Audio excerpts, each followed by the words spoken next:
ನಮಸ್ಕಾರ ವೀಕ್ಷಕರೇ, ಎಲ್ಲ ಚಾನಲ್ಗೆ ಆತ್ಮೀಯವಾದ ಸ್ವಾಗತ. ಪ್ರದೀಪ್ ಈಶ್ವರ್ ಭಾಷಣ ನೀವೇ ಒಂದ್ಸಲ ಕೇಳಿ ನಿಮಗೆ ಏನಿಸುತ್ತೆ ಕಮೆಂಟ್ ಬಾಕ್ಸಲ್ಲಿ ಕಮೆಂಟ್ ಮಾಡಿ. ವಿಡಿಯೋ ಸ್ಟಾರ್ಟ್ ಮಾಡಿ ಮುಂಚೆ ವಿಡಿಯೋ ಲೈಕ್ ಮಾಡಿ, ಶೇರ್ ಮಾಡಿ, ಮತ್ತೆ ಸಬ್ಸ್ಕ್ರೈಬ್ ಮಾಡಿ. ಪ್ರಧಾನಿಯ ಮಗ ಮುಖ್ಯಮಂತ್ರಿ ಆಗೋದು ಗ್ರೇಟ್ ಅಲ್ಲ, ಕನಕಪುರದ ರೈತನ ಮಗ ಉಪ ಮುಖ್ಯಮಂತ್ರಿ ಆಗೋದು ಗ್ರೇಟ್.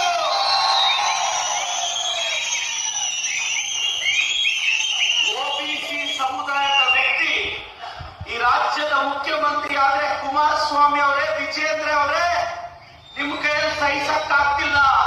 ಕುಮಾರಸ್ವಾಮಿ ಅವರೇ, ನಿಮ್ಮ ಸಮುದಾಯದ ಹುಡುಗ ಈ ರಾಜ್ಯಕ್ಕೆ ಉಪ ಮುಖ್ಯಮಂತ್ರಿ ಆಗಿದ್ದಾರೆ, ಸಹಿಸಿಕೊಳ್ಳೋ ಸೌಜನ್ಯನೂ ನಿಮ್ಗಿಲ್ಲ ಅಲ್ವಾ ಸರ್?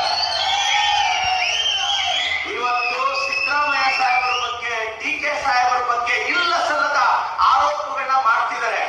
ಕೇಂದ್ರದ ಬಿಜೆಪಿಯವರು 67,000 ಕೋಟಿ ರೈತರು ಖರ್ಚು ಮಾಡಬೇಕಾಗಿರೋ ದುಡ್ಡನ್ನ ಖರ್ಚು ಮಾಡಿಲ್ಲ. ಇದು ನಾನ್ ಹೇಳ್ತಿಲ್ಲ, ಪಾರ್ಲಿಮೆಂಟರಿ ಕಮಿಟಿ ಆನ್ ಅಗ್ರಿಕಲ್ಚರ್ ಹೇಳ್ತಾ ಇರೋದು. ಇವತ್ತು ಲಡಾಖ್ ಒಳಗೆ ಚೈನಾದವರು ಒಳಗ್ ಬಂದ್ರು, ನ್ಯಾಷನಲ್ ಸೆಕ್ಯೂರಿಟಿ ಕಾಪಾಡಕ್ ಆಗ್ತಿಲ್ಲ, ಬಾಯಿ ಪಡ್ಕೊಂತಾರೆ ಬಿಜೆಪಿ ಅವರು, ಜೆಡಿಎಸ್ ಅವರು. ಇವತ್ತು ಬಿಜೆಪಿ ಜೆಡಿಎಸ್ ಕಳ್ಳರೆಲ್ಲ ಸೇರಿ ಕೆಂಗೇರಿಯಿಂದ ಪಾದಯಾತ್ರೆ ಸ್ಟಾರ್ಟ್ ಮಾಡಿದ್ದಾರೆ. ಕಳ್ಳರು ಸ್ಟಾರ್ಟ್ ಮಾಡಿದ್ದಾರೆ ಇವರು, ಎಲ್ಲ ಕಳ್ಳರು. ಪಾದಯಾತ್ರೆ ಯಾಕೆ ಮಾಡ್ತಿದಾರೋ ಅವ್ರಿಗೂ ಗೊತ್ತಿಲ್ಲ. ಕುಮಾರಸ್ವಾಮಿ ಅವ್ರ ಮನೆ ಬೇಜಾರು ಮಾಡ್ಕೊಂಡ್ರು, ಇವತ್ತು ಚಾಲನೆ ಕೊಡಕ್ ಬರ್ತಿದ್ದಾರೆ. ಕೇಳಿದ್ರಲ್ಲಿ ವೀಕ್ಷಕರೇ, ಪ್ರದೀಪ್ ಈಶ್ವರ್ ಅವ್ರ ಭಾಷಣ. ಇದ್ರ ಬಗ್ಗೆ ನಿಮ್ಗೆ ಏನಿಸುತ್ತೆ ಅಂತ ಕಮೆಂಟ್ ಮಾಡಿ. ವಿಡಿಯೋ ಇಷ್ಟದಲ್ಲಿ ವಿಡಿಯೋ ಲೈಕ್ ಮಾಡಿ, ಶೇರ್ ಮಾಡಿ, ಮತ್ತೆ ಸಬ್ಸ್ಕ್ರೈಬ್ ಮಾಡಿ. ಬಾಯ್.